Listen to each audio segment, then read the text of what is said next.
energy and it's not too hot and you're not too jet lagged. So welcome to our presentation. We are the team Terracotta, and this is Sarah and this is Markus, and my name is Linn. And we're going to present to you the exciting case about Geely Automotive Holding, who made it from zero to hero within the Chinese automotive industry. And this case study is of particular importance because the Chinese automotive market used to be traditionally dominated by foreign companies only. So within the next minutes, did it switch on? Can you check? Okay. Got it. So within the next minutes, we want to provide a short introduction and then cover milestones, success factors, challenges, and recommendations. And finally, we are going to share the important lessons you actually can learn from Geely. So let me start off with a brief introduction. So what is the situation that we're actually looking at? Geely was originally a refrigerator business and founded by Mr. Li Shufu. And he decided to shift the focus of the company in the year 1997 onto the automotive industry. And what happened since then? The company skyrocketed.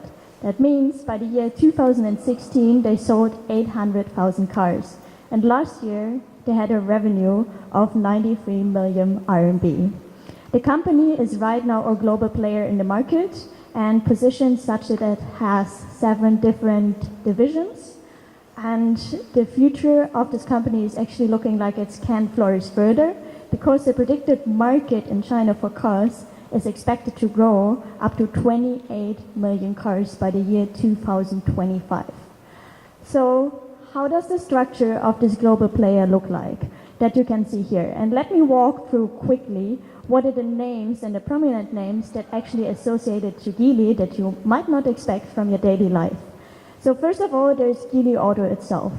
Then also there's Linn & Co.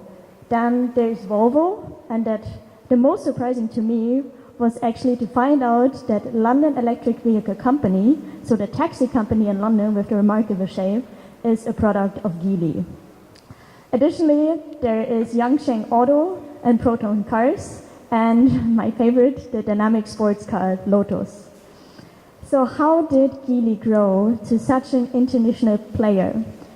Simply, they identified the market potential and took advantage of it. So if you look at the market development throughout the timeline of 2012 up to 2017, and compare the countries China, US, Germany, and Japan, then you would see here, marked in blue, that demand in China and the market size is remarkably different from the other countries.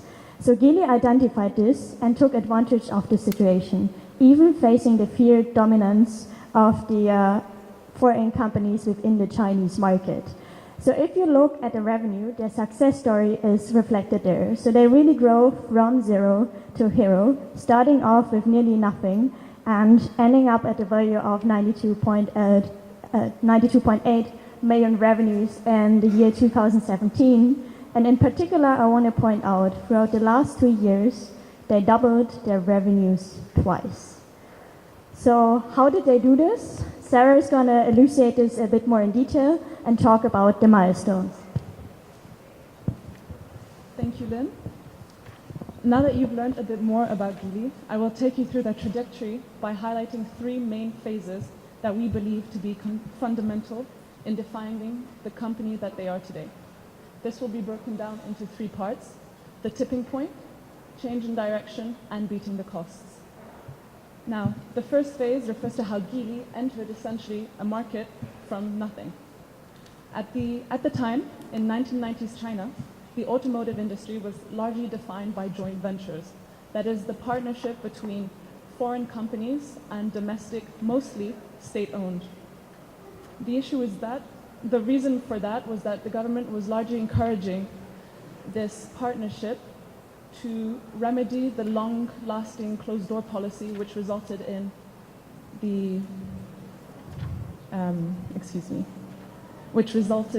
an underdeveloped productive capacity as compared to its Western counterparts. Now, an issue with the products of these partnerships were that they were expensive, therefore excluding much of the Chinese nation. Enter Geely.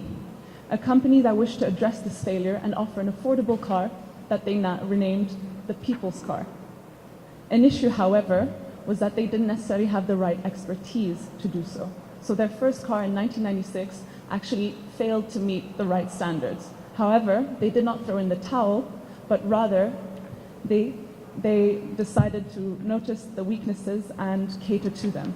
So what they did was particularly 3 steps: reverse engineered existing cars.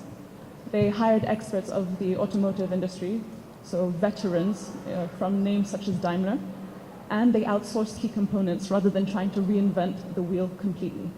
This helped them achieve the first phase of Li's strategy, which was to corner the rural areas of China. The next phase looks at Li's vision for a global Geely and how changing its image was a prerequisite to achieving this. Geely mostly penetrated the market up until that point by competing on a low-cost basis. However, to compete on an international scale, they would have to overcome a major barrier, which was the negative country of origin effect, which in this case refers to the adverse connotations of being a made-in-China product and the poor quality perception that sadly were viewed. They therefore aimed to improve the quality and realign their branding accordingly. That could be done in different ways, including building the skills domestically, or in-house rather, or buying it out. And at that time, the Chinese government policies were favorable for international mergers, which meant that they decided to opt to buy. Therefore, they went on an acquisition spree for a number of years, which culminated with the purchase of Volvo. Now, that was an unusual purchase, given that they were the small company buying this big, renowned global firm. They were able to do so because it was also the financial crisis, but this $11 billion gamble eventually paid off as Volvo returned to profitability, and the association with such a safety-first brand reinforced Geely's quality-first direction, and also they benefited of the tangible goods, which was the mature system that would help them bolster their internationalization goal. The final phase, beating the costs, alludes to their attempt to cater or reach the full spectrums of customers, from high-end to low-end. By undertaking a multi-brand strategy which aims at differentiating the products for these different customer segments, they tried to tackle or reach all customers within the domestic market. However, this soon became costly. Namely, the distribution network got increasingly large and convoluted, so it was harder to manage. The message was also confusing. People didn't understand that Geely actually went and undertook a multi-brand strategy. They just thought it went off the market and these were different brands. They also realized that marketing costs were increasing. Therefore, it felt more natural to merge all back into one brand to make it more cohesive and coherent. Hence the One Geely approach, which meant optimizing the dealership network and improving the marketing message and streamlining their production portfolio. So the lesson learned here was, even though they failed, they managed to recoup their issues or their costs by failing fast. I will now take you through success factors we thought were integral for Geely to actually overcome such issues or such adversity. The first one being culture. The Chinese companies are inclined towards an approach rooted in family values, and Geely is no different. Now, subsidizing housing and investing in universities are but a few that actually highlight this approach. Also, leaders are responsible for guiding cultural direction. So indeed, when looking at Li, his humble beginnings, his entrepreneurial spirit, and his philanthropic activity were all integral in set the tone from the top in making Geely the ambitious company that it is to date. Secondly, the consumer-centric approach Geely undertook was focal in them changing strategies from failing ones to successful ones, or from strength to strength. As demand transformed, their strategies mirrored this, and they did so to their advantage. Finally, I will look at their adaptability. A company does not exist in a silo. It must render itself amenable to the changing environments.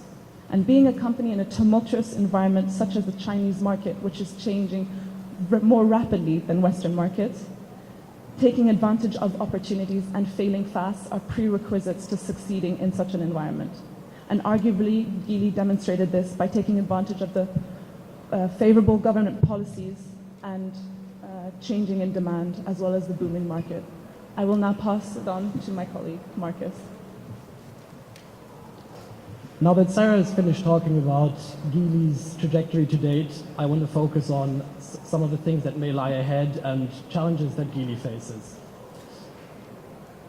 So, first and foremost, Geely suffers from poor quality perception of domestic brands, which results in a lack of consumer trust. Geely cars are usually bought for one of two reasons: nationalism or affordability. Foreign brands remain to be seen as more trustworthy, and this is reflected in the higher depreciation rate of Geely's second-hand vehicles. With a lead time of 3 to 5 years to develop a new model, there is an obvious problem with the ever-changing nature of customer preferences. Especially in light of digitalization and the growing importance of technological features of cars, trends are becoming more complex and difficult to predict. In regard to Western markets, Geely's fundamental issue is meeting the more stringent quality and emission standards. For the US market in particular, President Trump's plans of increasing tariffs is a hurdle that makes it time sensitive. In terms of politics, there's also this could also give rise to a domestic competitive disadvantage. China plans to reduce tariffs on imported cars and also lift the FDI limit on the market by 2020. Both of these factors could give rise to an intensified price competition. Lastly, an increase in emission standards makes subsidies more difficult to receive, which could lower their margins. Now, to reflect on some of those challenges, I want to talk about steps that Geely is already undertaking, as well as some recommendations we as a group have come up with. First and foremost, the domestic potential remains to be huge. The Chinese middle class is widening, and only 12% of the population own a private car. Consequently, the market is expected to grow for at least another 5 years. To keep up with customer preferences, Geely must carefully anticipate trends. Considering China's movement away from its one-child policy, the already growing SUV market is expected to grow for at least another 5 years as well. With the increase in demand for SUVs as well as free-falling demand for sedans, Geely should shift its production accordingly. To capture younger customers, Geely is working through its Linn & Co brand, a clean energy car company that utilizes cutting-edge technology. Agreements with Ericsson and Qualcomm provide an essential development basis to produce new and advanced technology. Having secured its supply chain, Geely could consider establishing a technology division to receive further subsidies. Lastly, in regard to increased emission standards, Geely is well prepared, having previously acquired a 10% stake in the German automotive company Daimler to boost its electric and autonomous vehicle development. However, its target of a 90% electric fleet by 2020 should be a flexible one. Pushing technology to market that might not meet these new standards could result in them missing out on subsidies and cutting into their margins. Now I would like to pass it on to Linn, who will discuss some of the lessons learned from this case study. Thank you, Markus. So now you have seen the story of Geely and how they managed their way from zero to hero. So what can we learn and what are the recommendations for students regarding their prospect careers? So I want to address 3 target groups. First, the engineer. If you can identify yourself as an engineer, what you keep in mind is you need to leverage the partnership knowledge in order to enable new technologies. So work together, collaborate, use the knowledge that is out there in order to enable new technologies. Secondly, if you more feel like an entrepreneur and you're full of ideas, what you should keep in mind and what Geely teaches us is follow your dreams to achieve your mission. And lastly, if you could see yourself as the manager of a company like Geely or even of maybe a smaller company, it's very crucial to shape the culture. And you as a leader are going to shape the culture because the culture is enabling all the people working for you to succeed economically with the company. So with this, I'd like to close our presentation and we are happy to take questions.